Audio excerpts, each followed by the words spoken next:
Action media, जुल्म से इंसाफ तक की लड़ाई में हमारा साथ दें। चैनल को लाइक करें, सब्सक्राइब करें। एक्शन मीडिया, सच्चाई जानने के लिए देखते रहें। एक्शन मीडिया न्यूज़ से और मैं पहुंच गया हूं शोज़ब जैदी के पास, कस्बा पिहानी, ज़िला हरदोई में।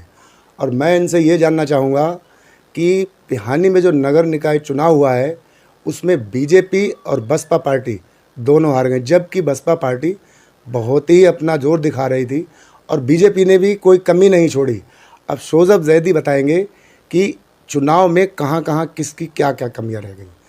जी, मैं शोज़ब जैदी जी बताइए। ज़िला अध्यक्ष मिशन सुरक्षा परिषद हरदोई, ज़िला अध्यक्ष शिया नेशनल फ्रंट हरदोई। जी सबसे पहले आपने जो 3 सवाल जो पूछे हैं कि भारतीय जनता पार्टी का हार का कारण क्या रहा है जी और बहुजन समाज पार्टी के हार का कारण क्या रहा है और समाजवादी पार्टी क्यों जीती। तो सबसे पहले मैं बसपा के ऊपर जाऊंगा जी कि बहुजन समाज पार्टी का हार का जो कारण रहा है वो अत्यधिक आत्मविश्वास के कारण उनके कार्यकर्ताओं को ऐसा लगता था कि वो चुनाव जीत चुके हैं, जिसकी वजह से उन्हीं ने कहीं पर कोई मेहनत में कमी छोड़ी और उनका कैडर वोट जो था, दलितों का वोट, वो भी उस पर विश्वास नहीं जता पाए। वो ऐन मौके पर वोट उनसे जो है खिसक गया। वो वोट कट गया वो। हाँ, वो वोट कट गया और जो उनके समाज का वोट था, जो उनके वर्ग का, जिस वर्ग से जो चेयरमैन साहब आते थे, उस वर्ग ने भी उस पर भी ये अपना पूरी तरीके से भरोसा नहीं जता पाए, जिसकी वजह से इनको चुनाव जो है हार का सामना करना पड़ा चुनाव में। अच्छा, ये जैसे मैंने पूर्व चेयरमैन चांद अंसारी का हमने छोटा सा एक इंटरव्यू लिया था, उसमें वो ये कह रहे थे कि मैं और मेरे सहयोगी जितने भी थे जो मेरे से जुड़े हुए हैं, वो आत्मविश्वास की वजह से ओवर कॉन्फिडेंस में चुनाव हार गए। तो क्या हुआ कि वो अपना मतलब एरिया में जा नहीं पाए, लोगों से मिल नहीं पाए? कैसा, आपके क्षेत्र में आए थे वो? नहीं, ऐसा नहीं है, गए वो सब जगह कस्बे में। और इससे पूर्व में वो चेयरमैन भी रहे हैं पिहानी के, उनके फादर भी रहे हैं। तो गए तो वो सब जगह, मगर अपनी चीज़ को, अपने आप को रिप्रेजेंट नहीं कर पाए जनता के बीच में, अपनी बात को समझा नहीं पाए पूरी तरीके से। दूसरी चीज़, उनको ऐसा लगता था कि उनको उनके विकास के ऊपर जनता उनको दोबारा चुनेगी, मगर विकास के ऊपर ऐसा वो अपने आप को दिखा नहीं पाए कि जो अपने विकास को, एजेंडे को दिखाकर दोबारा चुनाव जीत पाते। ये जनता उन पे भरोसा हाँ, करती है। जब भरोसा करती, ऐसा था लोगों के बीच में। ये भी था कि हम जो हैं यहाँ पर इस बार बहुजन समाज पार्टी को, हम लोगों को हटाना है। इस तरीके की एक हवा भी चल रही थी आम जनता के बीच में, कस्बे में। हाँ, कस्बे के अंदर। और सबसे बड़ी हार का कारण ये है कि उनका समाज और उनका बहुजन समाज पार्टी का दलित कोर वोट, इन दोनों वोट के खिसक जाने से उनको हार का सामना इस बार चुनाव में करना पड़ा है। अच्छा, और ये जो बीजेपी बहुत ही ज़ोर शोर से अपना चुनाव में जोर दिखा रही थी कि अब की बार बीजेपी सरकार कस्बे में, तो ये बीजेपी कैसे रह गई? देखिए, ऐसा है, भारतीय जनता पार्टी ने बहुत मजबूती से चुनाव लड़ा है इस बार। और अगर आप पूर्व में चले जाएं तो उपचुनाव में भारतीय जनता पार्टी को बहुत कम वोट मिले थे, 1200 के समथिंग। इस बार बड़ा है वो। और 2017 में भी हमको 2000 समथिंग वोट मिला था यहाँ पर, जब ऋषु वैस जी प्रत्याशी थे। उस टाइम बहुत अच्छा चुनाव वो लड़े थे, मगर तब भी जनता ने विश्वास भारतीय जनता पार्टी पर उस टाइम भी नहीं जताया था। नहीं जताया। इस बार माननीय प्रदीप अवस्थी जी को 2782 वोट कस्बे में मिले हैं और भारतीय जनता पार्टी का वोट उनको मिला, मगर ऐन मौके पर जनता को ऐसा लगा कि भारतीय जनता पार्टी का प्रत्याशी चुनाव नहीं जीत पा रहा है, जिसकी वजह से वोट डिसबैलेंस हुआ और वोट जो है वो समाजवादी पार्टी में चला गया। अच्छा, तो मतलब ये सपा पार्टी जो है उसको जिताने के लिए कस्बे की जनता ने और भी जो लोग चाहते थे, उन्होंने समाजवादी पार्टी को सर का ताज पहना दिया और नगर पालिका अध्यक्ष बना दिया। तो इस पे आप सपा पार्टी के लिए जो भी यहाँ की प्रत्याशी शाहीन बेगम जी, उनके लिए आप क्या कहना चाहेंगे? देखिए, मैदान में सब उतरते हैं मगर जीतता एक ही एक ही है, जीतता है। जिसके ऊपर जनता विश्वास जताती है। ऐसा नहीं है, भारतीय जनता पार्टी ने कोई कोर कसर नहीं छोड़ी चुनाव लड़ने में, मगर हम लोग समझाने में जनता को जो है असफल रहे, जिसका फ़ायदा जो है सीधे सीधे समाजवादी पार्टी को मिला है।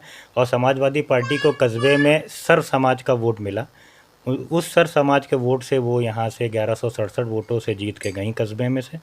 और उनको जनता ने इस लायक समझा कि वो शायद यहाँ पर जनता के वादों पर या जनता का ज़्यादा विकास करा सकती हैं, इसलिए जनता ने शायद समाजवादी पार्टी के प्रत्याशी को चुनाव जिताया है।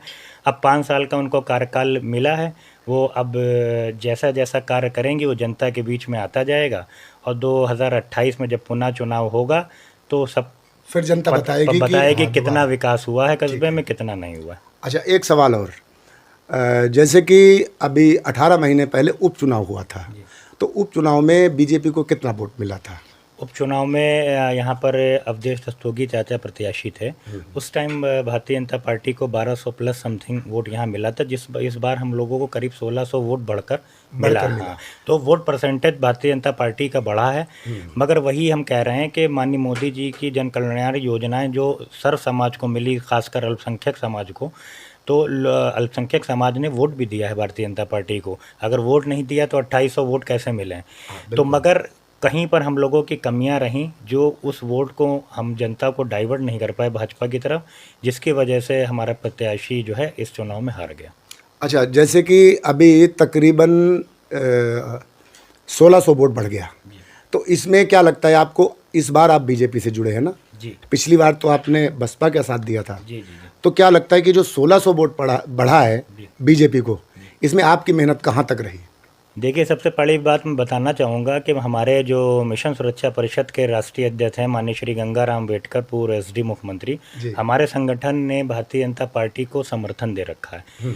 तो समर्थन के नाते मैं मुख्य जिला अध्यक्ष हूँ हरदोई का, तो मैंने जो है इस बार भारतीय जनता पार्टी के प्रत्याशी को तन मन और धन से निष्ठापूर्वक चुनाव लड़ाया, और जहाँ तक अपने समाज में जा सका, समाज में जाकर भारतीय जनता पार्टी की उपलब्धियां बताई, भारतीय जनता पार्टी के द्वारा किए गए अल्पसंख्यक समुदाय के जो कार्य किए हैं माननीय मोदी जी ने वो बताए। राशन वितरण कार्यक्रम हो, चाहे उज्ज्वल भविष्य योजना हो, या माननीय प्रधान जी द्वारा किसान योजना हो, तमाम योजनाओं को जनता के बीच में रखा। और हालांकि यह चीज़ों को रखने से पार्टी को वोट बढ़ा है, और ऐसा लगता है कि मेरे आने से या मेहनत करने से भारतीय जनता पार्टी का कहीं ना कहीं फ़ायदा हुआ है। हमारे आने से तमाम ऐसे हमारे समाज के लोग भारतीय जनता पार्टी से जुड़े और उन लोगों ने वोट दिया। मगर वही मैं आपसे फिर कहना चाहूँगा कि हम लोग उस चीज़ों को सही से समझाने में असफल रहे, जिसकी वजह से हमारा प्रत्याशी इस मैदान से बाहर हो गया फाइट से। तो जैसे कि आपने समाज के बहुत काम किए हैं, सामाजिक कार्य किए हैं, जिले पे अध्यक्ष रहे हैं, 2 संगठनों के रहे हैं, तो जब आप आए आपने पब्लिक को योजनाएं समझाई जो माननीय प्रधानमंत्री जी ने जनता के लिए लागू कर रखी हैं, तो ऐसा ही लगता है कि तभी ये लोग जो 1600 वोट है वो बढ़ गया। हाँ बिल्कुल, क्या उम्मीद है? बिल्कुल, अगर माननीय मोदी जी को अल्पसंख्यक समाज का वोट नहीं मिल रहा है तो 2 बार उत्तर प्रदेश में माननीय योगी आदित्यनाथ जी के नेतृत्व में सरकार बनी, और केंद्र में माननीय मोदी जी के नेतृत्व में सरकार बनी है। अगर अल्पसंख्यक समुदाय का वोट नहीं मिल रहा है तो सरकारें कैसे बन रही हैं? हाँ, ये भी ठीक है। तो समाज का वोट हर जगह पे ऐसा नहीं है, सर समाज का वोट है, मुस्लिम समाज का वोट भी भारतीय जनता पार्टी को जा रहा है, क्योंकि उन्हीं ने बिना भेदभाव के अपने कस्बे में ही आप अगर ग्राउंड सर्वे करें तो 90% कॉलोनियाँ जो हैं वो मुस्लिम समाज के पास में हैं। हाँ बिल्कुल बिल्कुल। बिना भेदभाव के उन्हीं ने कोई भी योजना में भेदभाव नहीं किया। वो कोई भी योजना आई उसमें सबका साथ, सबका विकास और सबके विश्वास के साथ जनता के बीच में कार्य किया है। और मुझे ऐसी उम्मीद है कि आगामी 2024 के लोकसभा चुनाव में माननीय मोदी जी तीसरी बार प्रचंड बहुमत से इस देश के प्रधानमंत्री बनने जा रहे हैं, और उनके कुशल नेतृत्व में ये देश चलेगा, और हम उनके नेतृत्व में हम सभी लोग काम करेंगे। तो क्या लगता है ये लोकसभा का चुनाव जो आ रहा है, इसमें तीसरी बार प्रधानमंत्री का जो ताज है वो नरेंद्र मोदी जी के सर पे आएगा? बिल्कुल आएगा, इसमें कोई शक नहीं है, क्योंकि माननीय मोदी जी के तरीके इस देश में कोई नेतृत्व करने वाला नेता नहीं है। और चुनाव जब भी हारे जाते हैं, तभी हरा सकते हैं जब आपका अपोजिशन कोई ऐसा लीडर हो जो उसके मुकाबले में उसको डिफीट दे सके। मगर ऐसा कोई नेता मुझे दिखता नहीं। माननीय मोदी जी का डंका देश में नहीं, भारत में नहीं, पूरे विदेश देशों में बज रहा है, और 2024 में तीसरी बार वो प्रधानमंत्री बनने जा रहे हैं, इसमें कोई शक नहीं। लेकिन ऐसा लगता है उनका तो जो टाइम होता है 75 साल वाला, वो तो शायद पूरा होने जा रहा है, तो क्या उनकी जगह पे कोई और?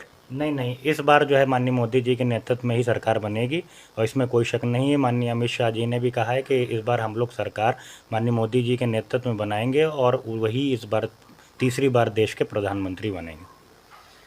चलिए। एक्शन मीडिया, सच्चाई जानने के लिए देखते रहे।